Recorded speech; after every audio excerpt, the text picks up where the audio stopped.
अस्सलाम वालेकुम नाज़रीन, JN न्यूज़ HD के साथ मैं हूं नाइला भट्टी। नजर डालते हैं आज की अहम खबरों पर। मबरा यूनुस एडवोकेट हाई कोर्ट का कहना था कि अदालतों में होने वाली आई रोज़ हड़ताल और तालाबंदी की मैं पुरजोर मजम्मत करती हूँ।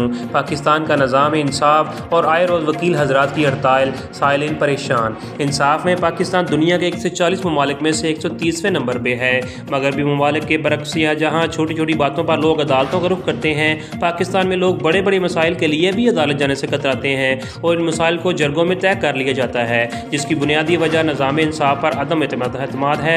पाकिस्तान में आइन और कानून की बालादस्ती के लिए जनरल मुशर्रफ के खिलाफ सड़कों पर आने वाले वकील अब मुल्क के तूलो अर्ज़ में हर छोटे बड़े कौमी या मकामी और ज़ाती या इज्तिमाई मसले को सड़कों पर ले आते हैं। साइलिन से फ़ीस की मद में खती रकम लेने वाले वकील छोटी छोटी बातों पर हड़ताल करने और अदालतों के बाइकाट से भी नहीं चूकते। जनरल मुशर्रफ के खिलाफ कामयाबी के बाद क्या वकीलों ने सड़कों पर एहतजाज को ही हर मसले का हल समझ लिया है? आए रोज़ वकला की हड़ताल की वजह से साइलिन और गरीब लोगों को जो नुकसान होता है, इसका एहसास वकला को नहीं। जब एक साइल अपने मुकदमा की बाबत किसी दूसरे शहर से अपने 3-4 गवाहों के साथ इतना लंबा सफरी अखराजात के और फिर ट्रांसपोर्ट के इस बेहंगम निज़ाम में जगह जगह ट्रैफिक जाम होने के बावजूद अदालत में पेश होता है और इसको सिर्फ ये लफ्ज़ सुनने को मिलता है कि आज वकला की हड़ताल है और आप अगले माह की फ़लाँ तारीख को आइएगा, तो इसके पाँव के नीचे से ज़मीन खिसकने लगती है और हड़ताल भी बिला जवाब और बगैर किसी अहम वाक़े की होती है। मसलन हड़ताल इसलिए कि आज फ़लाँ वकील साहब की करीबी फौतगी हो गई है, इसके अफसोस में हड़ताल है। फ़लाँ ज़िला में वकील साहब पर कातलाना हमला क्यों हुआ, इसलिए हड़ताल है। फलां वकील साहब के थाने में बात नहीं सुनी गई, इसलिए हड़ताल है। वकील हजरात तो साइलिन से फीस लेकर आए रोज़ हड़ताल में मसरूफ़ रहते हैं, मगर जलीलो ख्वार साइलिन हो जाते हैं। अदालतों में मुकदमात के लिए आने वालों को कदम ब कदम पर परेशानियों का सामना करना पड़ता है।